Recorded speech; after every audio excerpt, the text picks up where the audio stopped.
My name is Ahmad Azrul Ikhwan bin Juha Arifin. Hai, nama saya Nur Ainina Fitra Jasmine binti Awang Muhammad. Hello, Assalamualaikum warahmatullahi wabarakatuh. Nama saya Muhammad Samhan bin Sulaiman. Hai, Assalamualaikum. Nama saya Muhammad Nur Hakim Izzat bin Abdul Hisham. Assalamualaikum, my name is Nur Naili binti Abdul Rahim. Hi, my name is Muhammad Faizal Mustafa bin Muhammad Fauzi.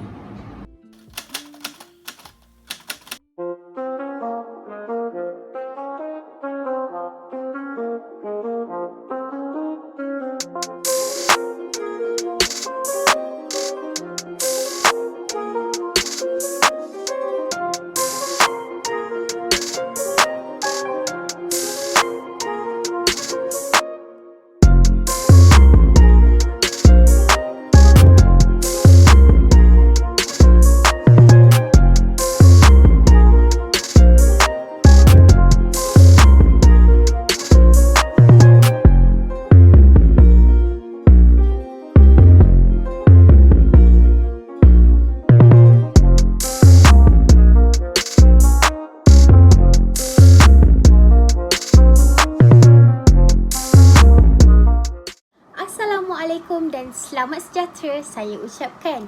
Yang dikasihi pensyarah kami, Miss Aisyah binti Azlan, saya Nur Ainina Fitra Jasmine binti Awang Muhammad akan memulakan pembentangan kertas kerja ini dengan pengenalan.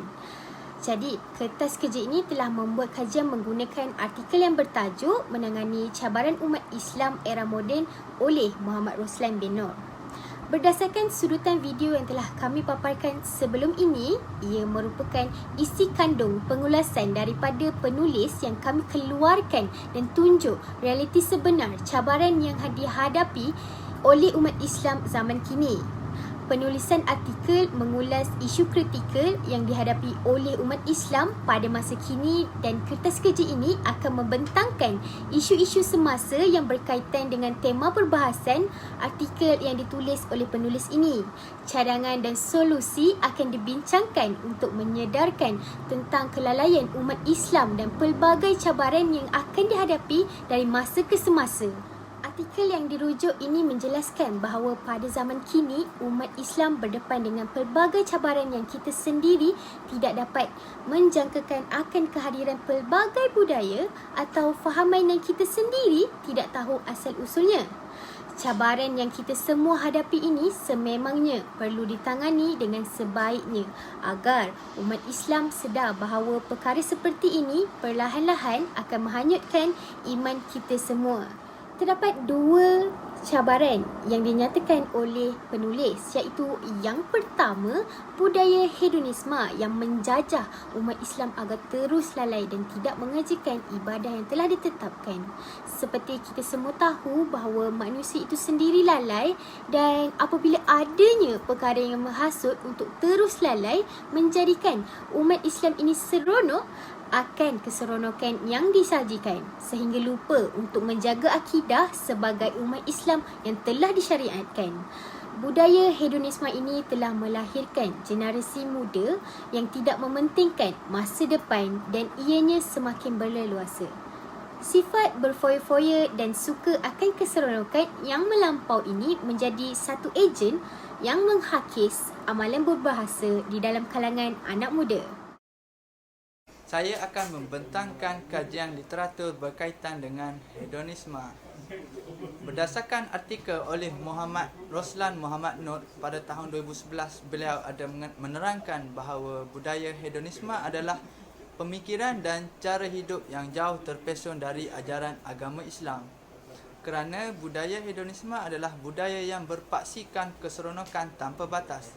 Sedangkan jika mengikut landasan agama Islam yang betul, Islam mengajar kita untuk bersederhana dalam kebanyakan perkara. Budaya hedonisme adalah budaya yang berpaksikan hiburan dan keseronokan, kerana mereka menganggap bahawa manusia yang normal adalah perlu akan keseronokan, tetapi keseronokan yang dicari oleh pengamal hedonisme adalah berlebihan, yang mana boleh mendatangkan mudarat kepada pengamal maupun masyarakat kita. Yang keseterusnya, hedonisme mudah dipengaruhi oleh masyarakat kita kerana masyarakat kita Lebih-lebih lagi, orang muda adalah golongan yang sedang mencari dan mencuba benda baru, atau mereka sedang mengeksplor dunia pada usia mereka. Sebab itulah, golongan muda ini terdedah dengan pengaruh hedonisme yang mana mengajak orang untuk berfikiran supaya sentiasa mencari keseronokan.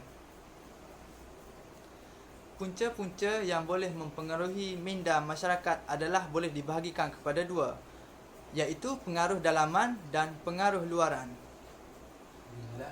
Pengaruh dalaman ialah faktor yang berasal dari dalam diri individu yang didasarkan pada keyakinan diri sendiri untuk memiliki gaya hidup sesuai dengan keinginannya.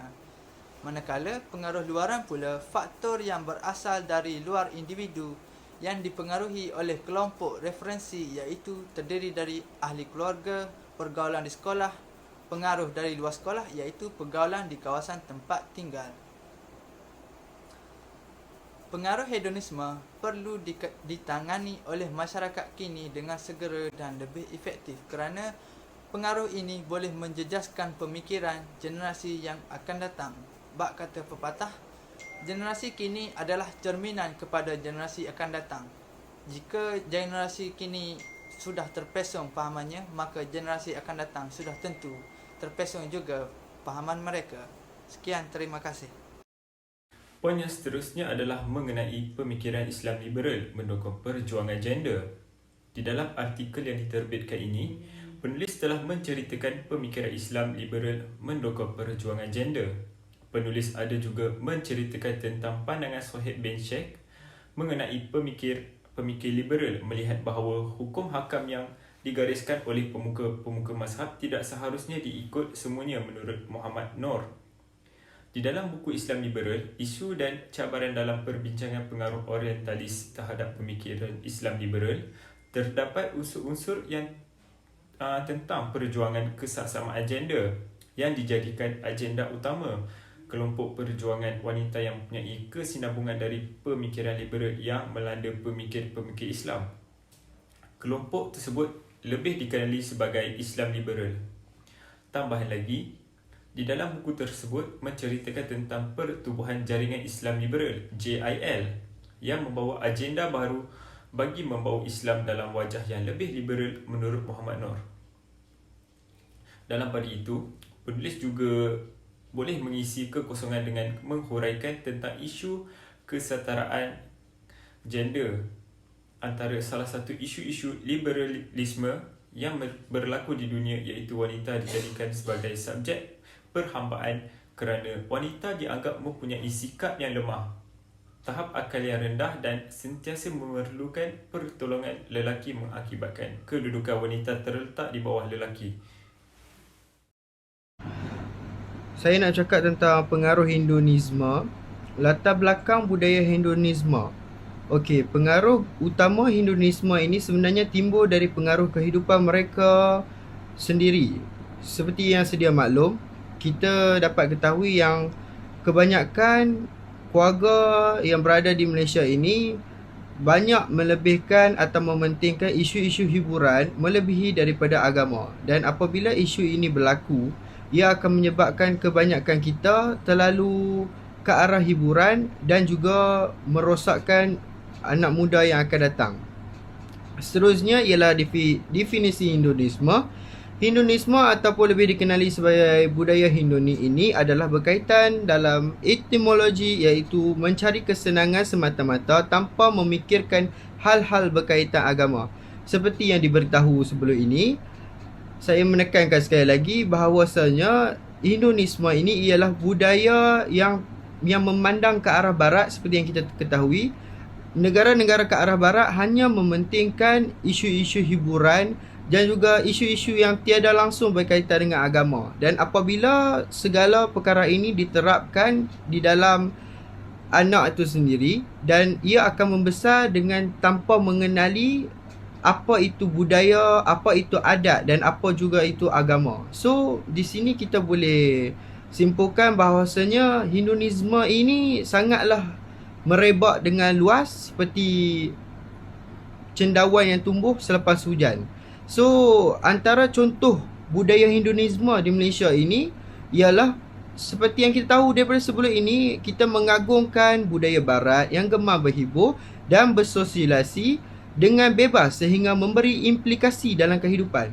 Antara implikasi yang kita boleh pandang ataupun kita boleh lihat di hari ini ialah kebanyakan isu-isu buang bayi, isu-isu LGBT, isu-isu rasuah. Semua ini berlakunya apabila kita tidak lagi memegang dengan teguh tali agama tersebut dan kita hanyalah memandang dengan segalanya boleh diselesaikan dengan perkara-perkara seperti hiburan, seperti wang, ringgit ataupun seperti tiada apa-apa yang berlaku.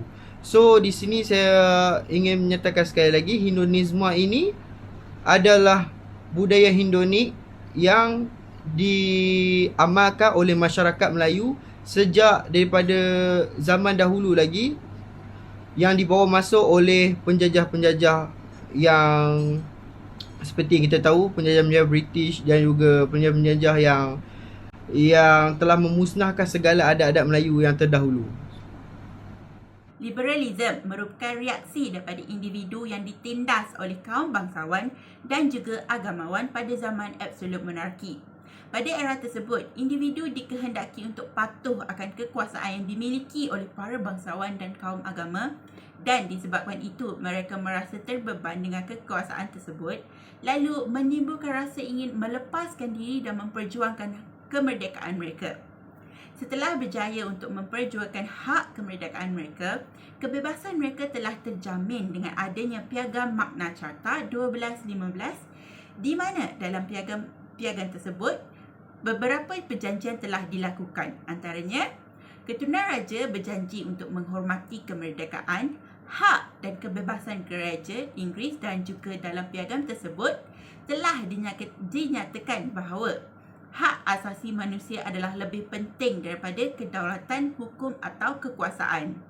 Perkataan liberalism asalnya dari bahasa Latin iaitu liber yang bermaksud bebas dan bukan kanak-kanak, serta ism yang membawa maksud faham. Setelah itu, makna liberalism menjadi satu sikap masyarakat terpelajar di negara barat di mana mulanya pintu kebebasan untuk berfikir dibuka.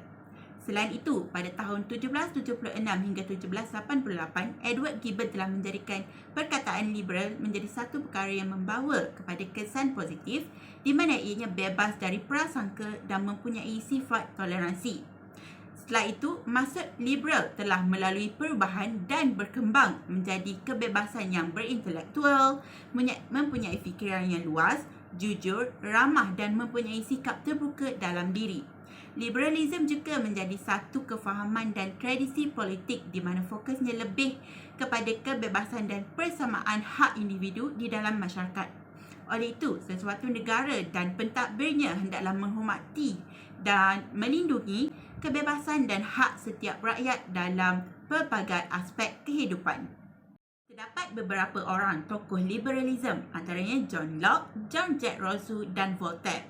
Bagi John Locke, sesebuah negara terbentuk dengan perjanjian sosial di antara individu yang hidup bebas dan pihak berkuasa. Beliau juga menganggap hak milik peribadi merupakan hak alam dan naluri yang membesar bersama pertumbuhan manusia. Bagi John Jack Rousseau pula, beliau telah mempengaruhi revolusi Perancis, perkembangan politik moden dan juga mempengaruhi dasar edukasi. Dengan idea-idea politik yang disumbang oleh beliau, teori-teori liberal dan sosialis telah berkembang dan telah memberikan impak yang besar terhadap negara Eropah. Voltaire pula amat menyokong segala hak manusia, kebebasan peribadi, kebebasan beragama dan hak untuk mendapat pengadilan yang sepatutnya. Selain itu, beliau juga turut menyokong reformasi sosial dan dikenali sebagai seorang penyokong yang kuat akan reformasi tersebut. Pada tahun 2019, terdapat satu perarakan yang dilakukan oleh kumpulan LGBT di Malaysia semasa perarakan Hari Wanita Sedunia sedang berlangsung, di mana mereka menuntut hak peribadi mereka. Tindakan mereka itu telah dilihat sebagai satu sabotaj dan cuba mencabar kerajaan pada ketika itu. Hal itu dianggap mencabar dan menghina kerajaan kerana negara Malaysia terkenal dengan pengharaman kegiatan dan promosi LGBT dan ianya melanggar undang-undang. Beberapa laungan seperti Jangan Kacau LGBT dan Hidup LGBT dapat didengari semasa perarakan sedang berlangsung. Contoh kedua pula terjadi pada tahun 2020 di mana ketika itu rakyat mendesak kerajaan Malaysia untuk mengharamkan arak di negara Malaysia setelah ramai pemandu yang memandu di bawah pengaruh arak dan telah menyebabkan kematian orang awam. Dan susulan hal itu, seorang liberalis Malaysia yang terkenal, Siti Kasim, cuba mengalihkan isu tersebut dan bersuara agar mengharamkan sekolah tahfiz sekiranya arak diharamkan. Pada pendapatnya, arak tidak membawa masalah, tetapi meminum arak tersebut yang patut disalahkan, dan dia telah menyamakan hal tersebut dengan pentadbiran sekolah tahfiz. Berkata sekolah-sekolah tahfiz telah merosakkan jiwa suci pelajar-pelajar mereka. Contoh terakhir juga melibatkan Siti Kasim kerana dia menyifatkan silibus pelajaran pendidikan Islam di sekolah merupakan sampah. Malahan dia turut meminta Dr. Mazli Malik yang ketika itu Menteri Pelajaran Malaysia untuk menyemak kembali isi kandungan buku ulang kaji SPM tingkatan 5 di mana ia menyentuh hal hukuman bunuh terhadap orang murtad, dan Siti Kasim tidak setuju akan hal itu. Terdapat pelbagai cara untuk mengatasi ideologi-ideologi ini. Antara langkah-langkah yang dapat disalurkan pada negara Islam agar bebas dari pemikiran penjajah adalah dengan membebaskan diri kita daripada pemikiran sekular agar kita dapat kembali kepada agama yang sempurna. Begitu juga dengan akidah yang bebas dari syirik sama ada dalam perkara ibadah, syariah dan akhlak. Selain daripada itu, negara-negara Islam mestilah bekerjasama dengan mengambil sepenuhnya faedah dan peluang yang kita dapat untuk kegunaan negara dan juga umat Islam. Negara Islam dikurniakan dengan hasil semula jadinya dari muka bumi yang subur dengan hasil pertanian dan galian yang berharga mampu untuk menampung keperluan semasa. Apa yang penting, kita gunakannya untuk menyelesaikan masalah yang dihadapi oleh negara-negara Islam itu sendiri dan memupuk semangat persaudaraan Islam di kalangan mereka dan menjadi kewajipan dakwah manusia itu sendiri mengajak mereka kepada agama Islam dalam semua keadaan dan tempat untuk menegakkan Islam supaya ianya mengatasi agama-agama lain. Setiap masalah, tribulasi dan mehnah pasti ada jalan penyelesaian dan strategi dakwah dalam membendung masalah ini agar dapat diselesaikan. Antara usaha lain yang perlu dilakukan dalam menyelesaikan fahaman maupun ideologi ini ialah ilmuwan Islam hendaklah mengadakan kelas-kelas pengajian agama dan berusaha memberi gambaran sebenar kepada umat Islam dalam pelbagai cara seperti penulisan ilmiah, ceramah, katalog dan sebagainya tentang bahayanya ideologi ini dan mengajar mereka agar dapat menguasai segala ilmu dan prinsip-prinsip Islam supaya tidak terjerumus dengan perkara yang bertentangan dengan kehendak Islam. Ia menjadi satu kewajipan kepada Muslim. Ilmuwan Islam mestilah menghidupkan sunnah dalam kehidupan dan menzahirkan keunggulan Islam, bersatu menolak dan mengkritik para intelektual sekular agar fahaman mereka tidak menular dalam fikiran umat Islam. Pihak kerajaan dan NGO perlu mengadakan halaqah-halaqah Al-Quran percuma kepada seluruh umat Islam tanpa mengira kedudukan, bangsa, dewasa, kanak-kanak dan sebagainya beberapa kali seminggu. Tidak berguna juga sekiranya sesetengah individu yang tiada kesedaran diri, mereka yang berkelulusan agama memperuntukkan masa untuk umat Islam agar mereka lebih memahami, cuba mengamalkannya dalam kehidupan Islam yang sebenar berdasarkan panduan Al-Quran. Umat Islam mestilah meninggalkan sikap mengagung-agungkan ketamadunan Barat yang kononnya membawa kemajuan dan kemodenan. Sebaliknya, umat Islam mestilah menyanjungi kegemilangan tamadun Islam agar dapat mengembalikan kegemilangan Islam. Umat Islam mestilah bergabung dan bersedia mengobarkan harta, wang, ringgit, tenaga dan segalanya untuk kemaslahatan Islam serta menanam keazaman yang jitu untuk mengembalikan kedaulatan Islam di Malaysia yang tercinta agar ia menjadi suatu kenyataan. Kesimpulannya, Seperti yang telah kami semua bentangkan, cabaran yang dihadapi oleh umat Islam kini bukan sahaja berbentuk fizikal, tetapi ia juga turut melibatkan serangan pemikiran dalam menghadapi perubahan yang berlaku pada zaman kini. Kemungkinan apa yang sedang berlaku ini merupakan satu pertembungan tamadun antara tamadun barat dan Islam. Peperangan psikologi ini akhirnya memberi kekuatan kepada barat untuk memerangi Islam dengan diciptakan pelbagai alasan untuk membenarkan serangan fizikal ini berlaku kepada umat Islam. Secara umumnya, masyarakat Islam masih menjadi mangsa kerana minda masih lagi dijajah. Umat Islam masih melihat segala yang dibaratkan itu adalah manifestasi kemajuan. Sedangkan kemajuan fizikal itulah yang sering ditegur oleh Ibn Khaldun, di mana beliau meramalkan melalui teori kitaran tamadunnya bahawa akan berlakunya satu pertukaran tamadun berasaskan peredaran zaman. Sesuatu yang di puncak itu pasti akan mengalami kemunduran, dan kemunduran inilah yang sangat digosari barat kerana mereka tidak bersedia untuk berada di bawah kuasa lain, terutamanya kuasa Islam. Walau bagaimanapun, sejarah membuktikan di bawah pemerintahan Islamlah masyarakat Kristian dan Yahudi boleh tinggal secara aman dan damai di dalam sebuah negara. Oleh yang demikian, umat Islam haruslah membebaskan diri dari cengkaman penjajah pemikiran ini agar dapat bangkit semula untuk menguasai dunia dalam bentuk baharu. Ia hanya dapat dilakukan sekiranya umat Islam sedar bahawa agama Islam itu sendiri adalah agama yang akan membawa manusia hidup pada alaf mendatang walau apa sahaja cabaran yang dihadapi. Bebaskan minda dari penjajahan pemikiran moden demi mewujudkan dunia baharu yang aman damai.